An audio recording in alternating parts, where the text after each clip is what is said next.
सुखी कौन? आज की भागदौड़ की ज़िंदगी में कौन सुखी? लेकिन जो मैं आपको बात बताने जा रहा हूँ, वो बहुत साल पहले की है, बहुत वर्षों पहले की है। एक फ़कीर जा रहा था गाँव में और एक किसान अपने घर के दरवाजे पे अपनी बीवी को आवाज़ दे रहा था कि खाना लगाओ जल्दी से, मुझे सेठ के यहाँ जाना है। जल्दी से उसने आंगन में अपने पैर धोए और किसान अंदर गया।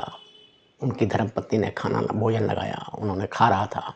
फ़कीर क्या सोच रहा था? फ़कीर सोच रहा था, अरे कितना भाग्यशाली है, घर आया और फटाफट इसकी बीवी ने खाना लगा दिया, धर्मपत्नी ने खाना लगा दिया, बच्चे खेल रहे हैं, बड़ा सुखी जीवन है, परिवार है।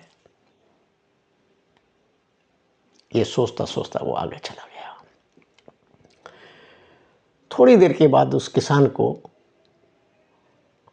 सेठ के पास जाना था। उसके बैल कमज़ोर हो चुके थे, उसको नए बैल चाहिए थे, उसके लिए पैसे की आवश्यकता थी। वो किसान सेठ के यहाँ गया, साहूकार के यहाँ गया। साहूकार ने नमस्ते की साहूकार को और वो अंदर प्रवेश किया। उन्होंने कहा बैठो। बोला कैसे आना हुआ? बोला सेठ जी आप तो जानते ही हैं, मेरे बैल बूढ़े हो चुके हैं, मुझे पैसे की आवश्यकता है। बोला हाँ लो ना भाई, क्या दिक्कत है, हम तो इसी की यही काम करते हैं। हाँ सेठ जी यही भरोसा है आपका। उसने पैसे लिए, कागज़ लिखे, ब्याज तय हुआ और वो पैसे लेके वापस आ गया। वो आते हुए क्या सोच रहा था? वो ये सोच रहा था कि देखो सेठ के मज़े हैं, आराम से बैठा है, पैसे देता है, ब्याज खाता है, कहीं जाना नहीं, आना नहीं, कोई मेहनत नहीं, कोई लेना नहीं, कोई देना नहीं, कोई चिंता नहीं। ज़िंदगी साहूकार की। साहूकार को शाम को लाट साहब के पास जाना था। उस ज़माने में कमिश्नर को लाट साहब बोलते थे। वो लाट साहब के यहाँ किसी पार्टी में गया, वहाँ बड़े बड़े लोग आए थे। लाट साहब ने 2 मिनट उस सेठ से साहूकार से बात की, फिर वो बिजी हो गया।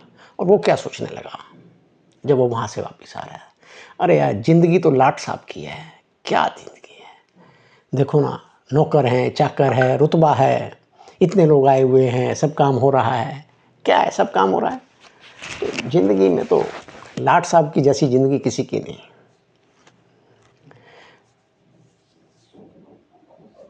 अगले दिन शाम को लाट साहब को राजा से मिलने जाना था। उसने अंदर इन्फॉर्मेशन भिजवाई, दरबार में पहुंचा, राजा साहब से मिला, जो कार्य था वो किया। और जो भी राजा साहब के कर्मचारी थे और थे, कुछ आओ भगत में लगे। लाट साहब के भी लाट साहब आए हैं।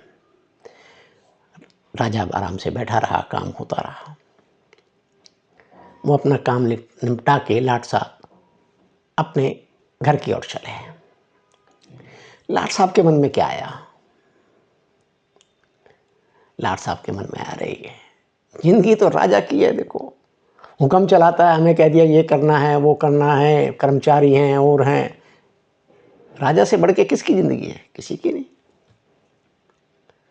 जीवन तो राजा का था। वो काम निपटा के वापिस जा रहा है। राजा अपने काम निपटा के चौबारे पे पहुंच गया। वही फकीर जो किसान को कह रहा था कि ये बहुत अच्छा जीवन है, वो फकीर महाराजा के चौबारे के नीचे से जा रहा था, महल के नीचे से जा रहा था और राजा उसको देख रहा था। और वो फकीर मस्ती में अपनी धुन में जा रहा था, कुछ गाता बीता और करता। तो राजा ने क्या सोचा, जिंदगी तो फकीर की है, कोई लेना नहीं, देना नहीं, कोई चिंता नहीं, कोई भय नहीं, अपने आराम से मस्ती है। तो आप बताएं कमेंट करके कि इनमें से सुखी कौन? जरूर बताएं, मुझे भी अनुभव होगा कि कौन सही है और क्या सही है। स्वस्थ रहें, सुखी रहें, संपन्न रहें।